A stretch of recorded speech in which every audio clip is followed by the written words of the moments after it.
Bharatiya Janata party Navi Mumbai जिला प्रकोष्ठ की ओर से वंदे मातरम गीत के 150 वर्ष पूर्ण होने के उपलक्ष्य में नेरुल स्थित शिरवणे विद्यालय में विद्यार्थियों की उपस्थिति में सामूहिक वंदे मातरम गायन कार्यक्रम का आयोजन किया गया।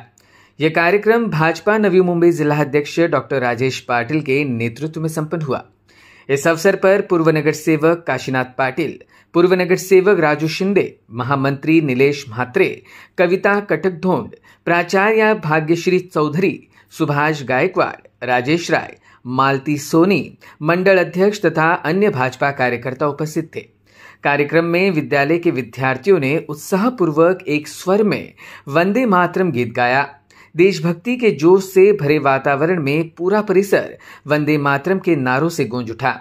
इस अवसर पर जिलाध्यक्ष डॉक्टर राजेश पाटिल ने विद्यार्थियों को देशभक्ति की प्रेरणा देते हुए वंदे मातरम गीत का इतिहास और उसका महत्व बताया। उन्होंने कहा कि यह गीत बंकिम चंद्र चट्टोपाध्याय ने वर्ष 1875 में लिखा था और इसे रविंद्रनाथ टैगोर ने संगीतबद्ध किया था। यह गीत भारतीय स्वतंत्रता आंदोलन का प्रमुख प्रेरणा स्रोत रहा है। वंदे मातरम ह्या गीताला 150 वर्ष पूर्ण झालेले आहे आणि 150 वर्ष पूर्ण झाल्याच्या निमित्तानं आज भारतीय जनता पार्टी नवी मुंबई जिल्हा आणि आपला शिरवणे विद्यालय ज्युनियर कॉलेज यांच्या संयुक्त विद्यमाने एक सामूहिक गायन वंदे मातरमचं ह्या ठिकाणी ठरवलेलं आहे।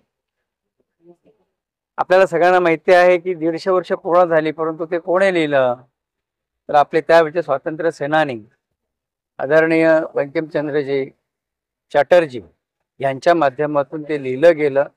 अगदी ते रचलेलं देशभक्तीपर असं गीत की ज्या माध्यमातून आज आपण प्रत्येक एखाद्या आपल्या शाळांमध्ये असेल काही कार्यक्रमाच्या निमित्तानं आपण जनगण ज्या तीव्रतेने म्हणतो त्याच पद्धतीनं आपण वंदे मातरम हे राष्ट्रीय गीत त्या ठिकाणी गातो। ह्या गीताच्या माध्यमातून त्यावेळेला जे स्वातंत्र्याची लढाई सुरू होती, स्वातंत्र्य संग्रामामध्ये हे जे गीत आहे हे देशभक्तीपर असं गीत प्रचंड गाजलं।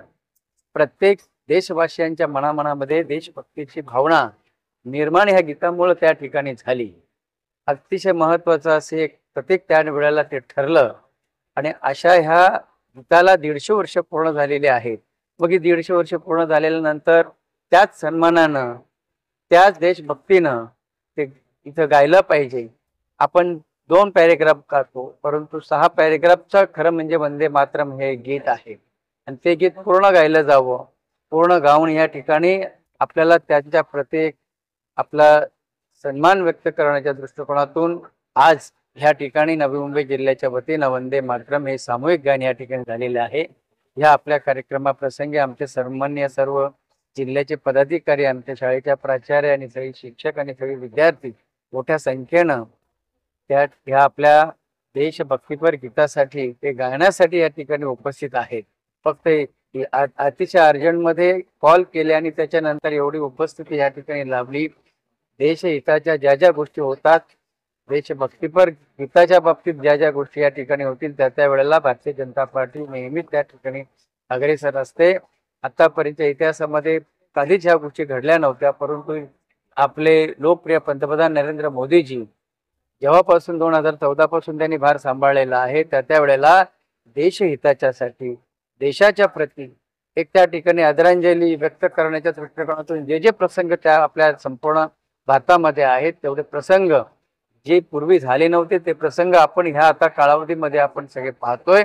आमचे इथले आदरणीय मुख्यमंत्री सन्मान्य देवेंद्र फडणवीस साहेब यांनी देखील मंत्रालय आणि इतर ठिकाणी त्यांचे कार्यक्रम आहेत। तसंच लोकल पातळीवर आमच्या नवी मुंबई जिल्हा आणि संपूर्ण आपल्या इतर आजूबाजूच्या शाळांमधल्या विद्यार्थ्यांचा सहभाग या गीतासाठी आहे आणि म्हणून आम्ही देखील आपले सन्माननीय लोकप्रिय पंतप्रधान नरेंद्र मोदीजी यांना देखील यांच्या नतमस्तक होतो की अशा पद्धतीनं आम्हाला असे काही कार्यक्रम देऊन देशाप्रतीची एक देशभक्तीची भावना प्रकट करण्याची एक संधी या माध्यमातून आम्हाला मिळते। धन्यवाद। Bureau input EW network.